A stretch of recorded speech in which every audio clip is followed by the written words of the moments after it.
Welcome back to the Q Agenda. Our first guest is the Senior Culture and Events Editor at Variety, and a very familiar face from shows like Entertainment Tonight and E! News. Please welcome Marc Malkin. Hello. Hi. Marc, thank you so much for joining us. I'm excited to be here in a studio. Right? It's not Zoom. We're not on Zoom, are we? No, this is for real. It's For real. And not only that, but we brought the table back because for a while we each had like our own like the distance and everything. So finally everybody's back and everything. It's just like we're back on the table. Yay. Great to have you. Thank you. So much to talk about because you have such an amazing life and it's been such an incredible journey. But we want to start from the beginning. I'm getting me emotional already. I feel like this is your life. It's like my second grade teacher going to come out. Wow. Surprise. But just tell us a little bit about like the beginning point when you decided to break into the entertainment industry and build yourself a path in this career. I didn't plan on being, I went to school for journalism. I went to Boston University. And I was going to be, well, first when I went to school, I was going to be a lawyer and a millionaire by the time I was 21. Same. That was, the whole thing. And I took a news writing class and I fell in love with it and I found my passion. But I was going to be a newspaper reporter. I wanted to like Watergate and politics and all, I had those dreams. And my first job out of school was at a newspaper called Bay Windows, which is a weekly gay newspaper in Boston. And this was in let's just put it this way. Bill Clinton was running for office. But when Bill Clinton ran for office, the epidemic, the AIDS epidemic, and gays in the military were the biggest issues of the election. So being in the gay press, all of a sudden I did find myself competing with the mainstream press, the New York Times, I lived in, this was in Boston, so the Boston Herald, the Boston Globe. And it was a time when politicians really started courting gay voters. So that meant I was going to City Hall and sitting down with the mayor of Boston. Where before, the gay press was always looked at as advocacy press. Right. And you can't be, and I just looked at my job as I work for a gay newspaper. I'm a reporter on the gay beat, and then fast forward, did a little work for Gannett, which is like the USA Today people, and then I wanted to get back to New York. I'm originally from New York, and I did a publishing course called the Radcliffe Publishing Course. This is way long. You're like, this is not long. And I did this course, and I went to go work for Premiere Magazine, which was a movie magazine, basically Entertainment Weekly, but just for movies on a monthly basis. Mm-hmm. And that's how I fell into the entertainment thing. I mean, I always loved entertainment. I always loved pop culture. I was a musical queen. I am a musical queen. I was that gay boy who got lost in pop culture. And I started at Premiere, and all of a sudden, a few years later, here I am. There you go.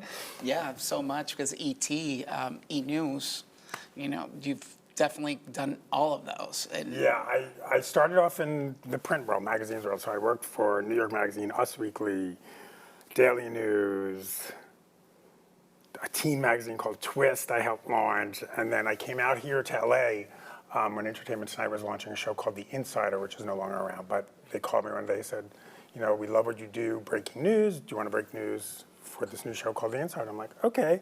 And I thought I was going to live in New York and work in New York. And they're like, what about LA? I'm like, okay. And 3 weeks later, I moved to LA, and that was almost 20 years ago. Wow. So now, we're coming out of this pandemic. We are slowly starting to have red carpets again.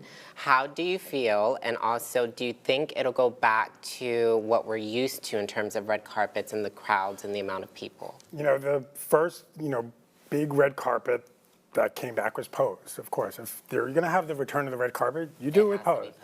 So I flew to New York for it. I hadn't flown for work in over a year, obviously.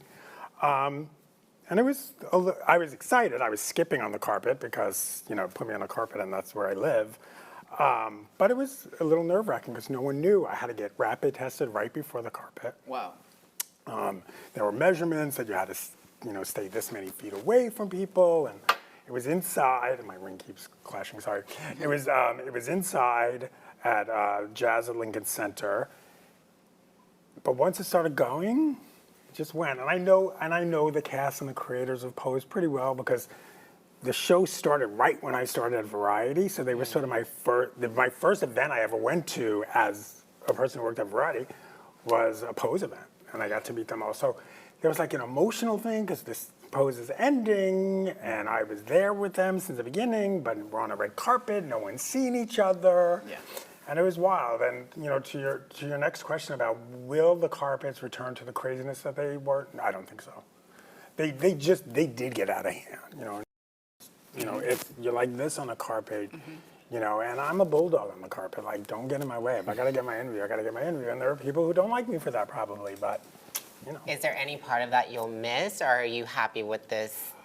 Well, right now what's happened, so I've done a few carpets since, and it's been like 6 feet of space, which is just like, it's almost like there's too much space, but I will tell you, I do not want to be elbow to elbow It's again. always been like a matter of like real estate. Everybody like on like that little spot with the name on for the press. The little and you're spot, like the literally little spot is the size of this card, and they're like, "This is where Variety," and I'm like, "That's yeah, but we're not gonna get foot." into it because Marc Malkin always has the first spot on the carpet. So you know what? We're gonna talk more about it. We're gonna pause for just a second, but we will be back to talk some more with Marc Malkin right here on the Q Agenda.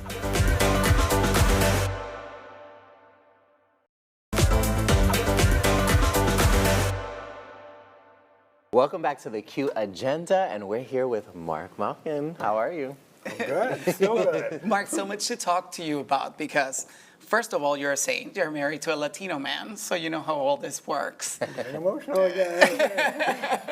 I'm a crybaby. You've had a journey with him. Tell me a little bit about it. Every time I talk about it. It's been a journey. My husband is Mexican, and he was undocumented. You're getting good TV right now. You're gonna make me cry, and I spent too much time on this. When we met, he told me he was undocumented, and I didn't know what that meant. I really didn't. I thought undocumented, how I always said was, when you tried to sneak into an R-rated movie when you were a kid, you snuck in, you got in the movie, you watched it, and you're fine, and you're in the movie. Yeah. I didn't know that. I didn't know he didn't have health insurance. I didn't know that he couldn't get car insurance. I didn't know that when we go to the airport, there was a chance that he could be taken away from me. I didn't know any of that. I didn't know he didn't have a driver's license. And as soon as we got engaged and set our wedding date, we started meeting with lawyers and said we need to start the process.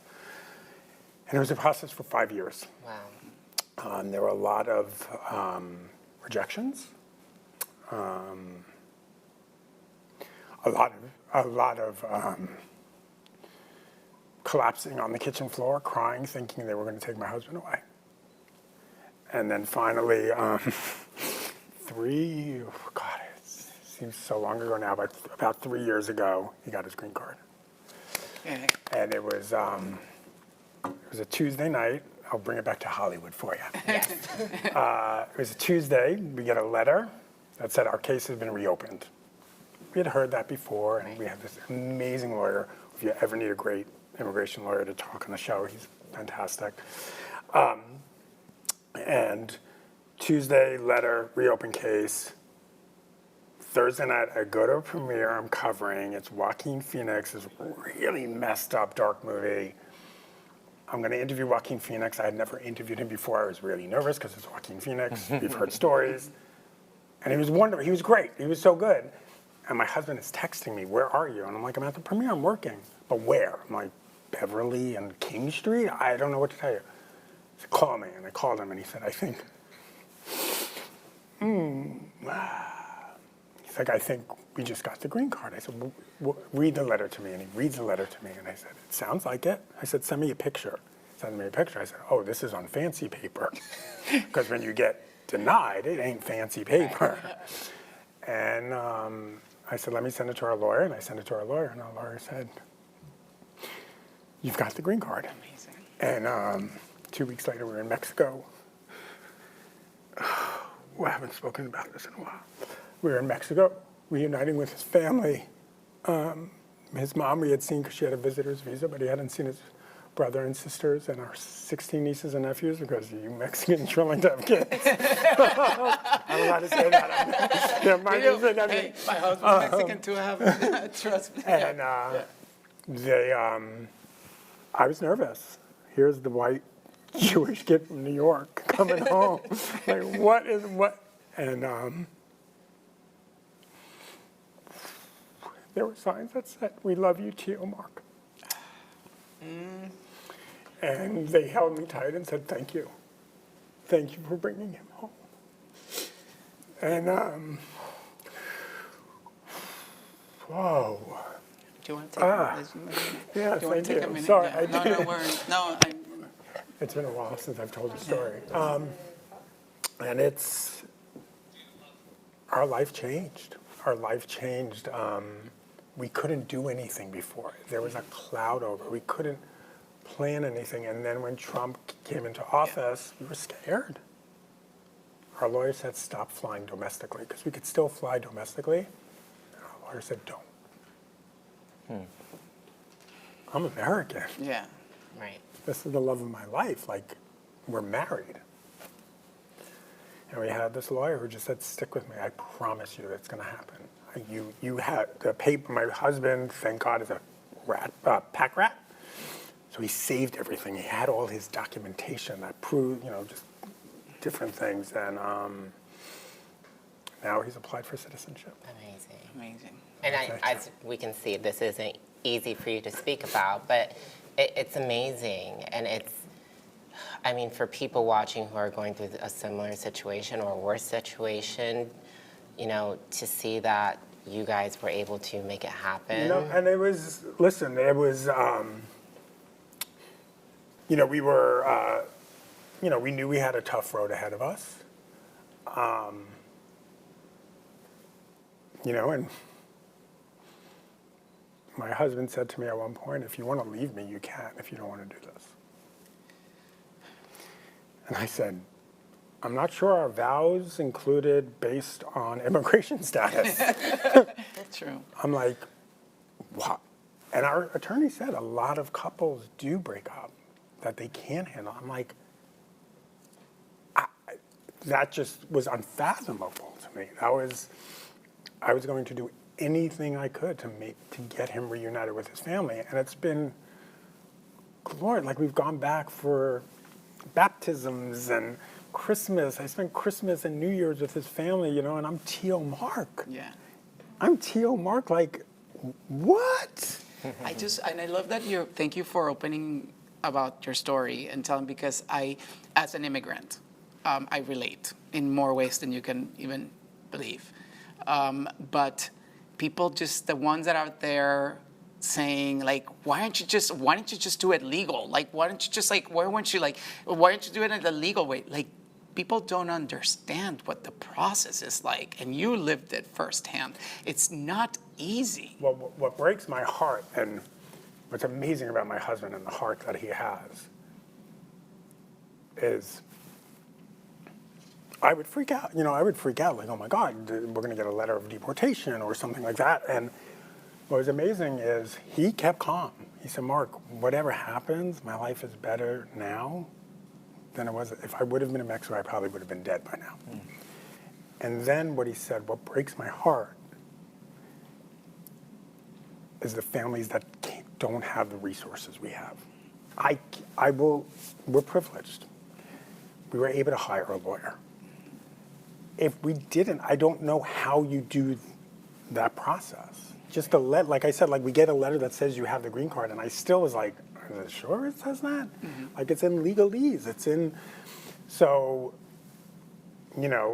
that's, we're committed to, when we can, we'll do what we can to, help others. And, things are right now still confusing with immigration and the U.S., but I don't want anybody to go through what we went through for 5 years. Every day, the mail would come and you'd see the return address, and it's like, what is it now? I have to highlight also, because something that I celebrate about your relationship, and as people don't know that, but I've known you for many years, and I know your husband. You guys have been also a beacon of light when it comes to talking about very sensitive subjects. And one is like your awareness and the awareness that you've spread in testing and treatment on HIV. And it's so inspirational and aspirational, the kind of work. Is it enough being done? Is the conversation out there enough?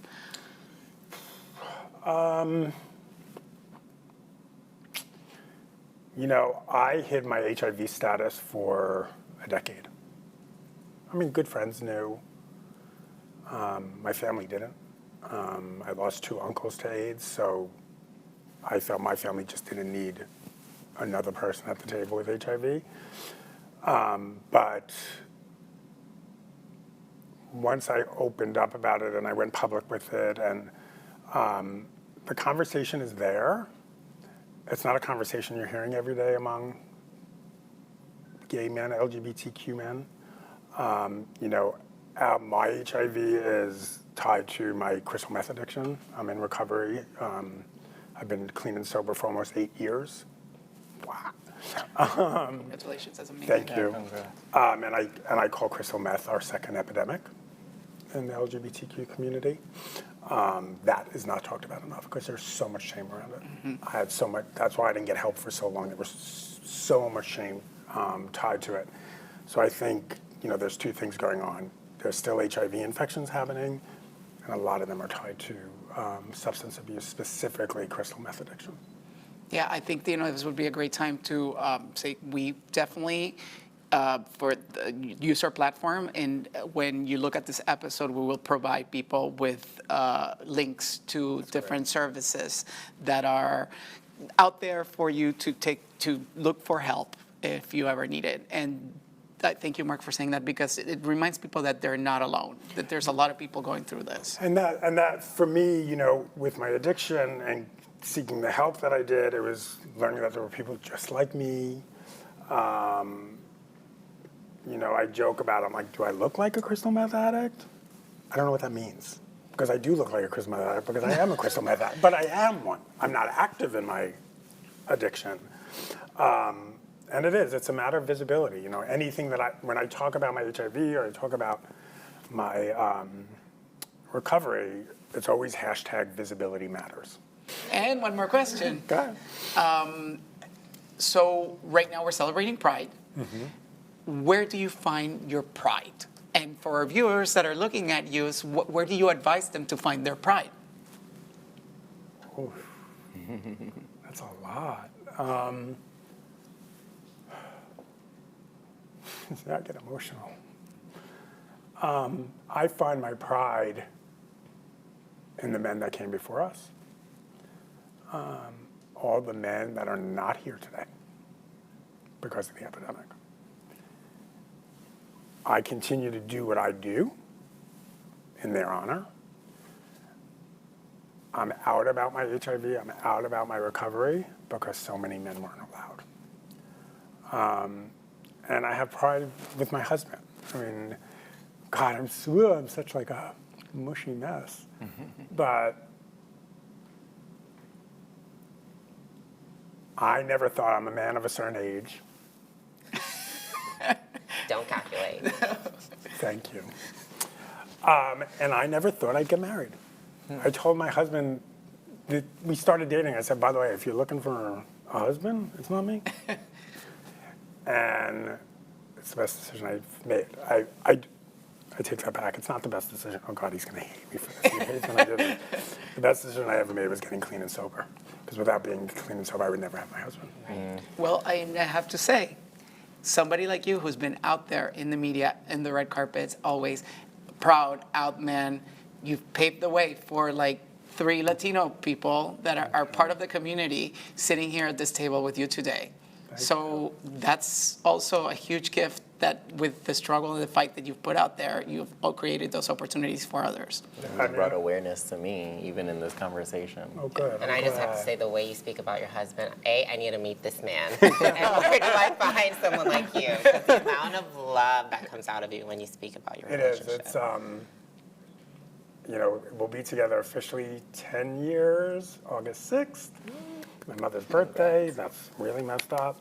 And then we'll be married 8 years in January. And I said it to him last night. I literally said to him last night, I'm like, how are we still so in love? Amazing. Keep going. Stay in love. Stay in love. I'm like, we're so lucky. Stay in love. Thank you so much again for coming. And we want to thank Marc for joining us today. Make sure you follow him at Marc Malkin. We'll be right back with more right here on the Q Agenda.